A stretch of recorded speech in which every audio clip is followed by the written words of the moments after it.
Halo, assalamualaikum warahmatullahi wabarakatuh. Teman-teman pernah merasakan sakit di daerah selangka? Ya, selangka. Ingat ya, selangka bukan daerah selangkangan. Nah, selangka ini ya bisa teman-teman lihat seperti di gambar ini. Jadi bagian yang menonjol di dada kita. Nah, jadi dia bagian yang menghubungkan antara bagian dada dan juga bagian bahu. Nah, jadi bagian selangka ini yaitu banyak pembuluh darah, banyak saraf. Ya, jadi tidak heran kalau seandainya sakit di daerah tersebut ya bisa menandakan masalah kesehatan. Jadi kita akan membahas penyebab tulang selangka sakit.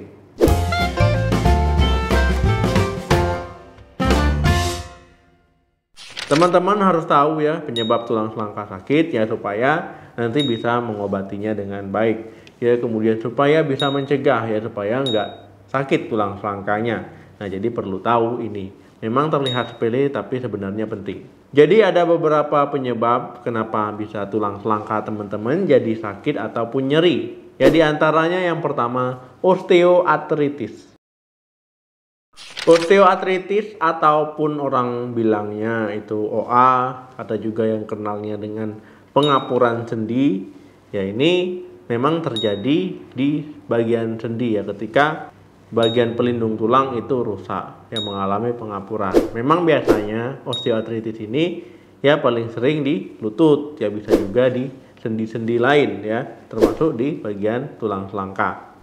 Nah, teman-teman, ya pengapuran sendi biasanya dikaitkan dengan orang tua, usia tua, tetapi usia muda juga bisa ya didasari oleh cedera. Saat terkena osteoartritis di tulang selangka ya teman-teman akan merasa nyeri ya di bagian tulang selangka. Kemudian juga merasa kaku ya ketika ingin menggerakkan bagian bahu. Nah, ini bisa menandakan ya kalau teman-teman mengalami osteoartritis. Yang kedua, cedera sendi.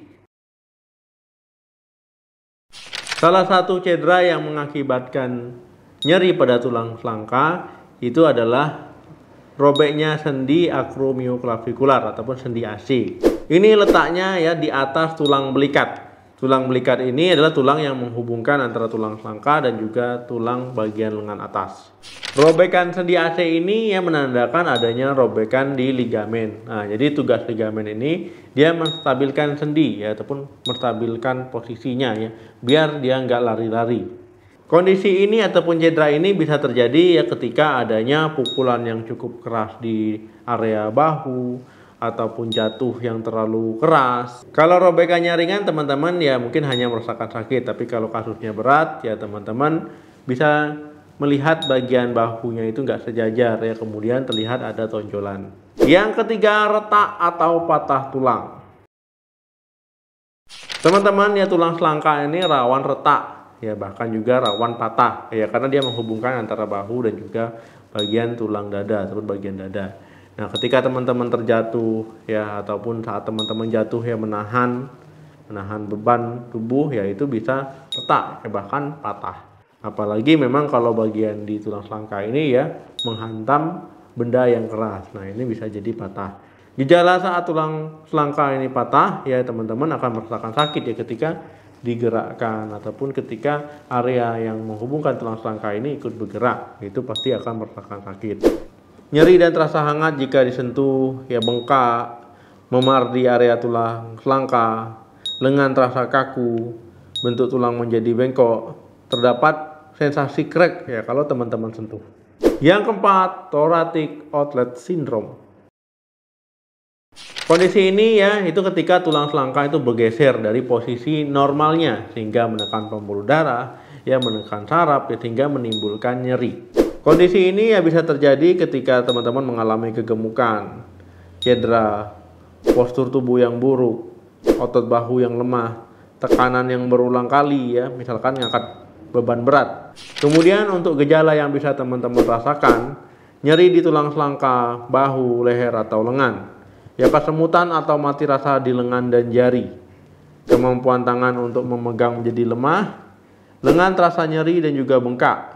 Adanya benjolan yang terasa sakit di tulang selangka, perubahan warna di tangan atau jari. Kelima, posisi tidur yang salah. Posisi tidur yang salah ini juga bisa menjadi penyebab tulang selangka ini terasa nyeri ketika teman-teman posisi tidurnya sama terus ya di waktu yang lama dan kemudian memberikan tekanan pada area ini, yaitu bisa jadi nyeri. Ini kondisi umum yang sering terjadi. Selain di area tulang selangka, teman-teman juga bisa merasakan nyeri di leher ya, kemudian di bahu, di punggung, ini juga akan ikut berpengaruh.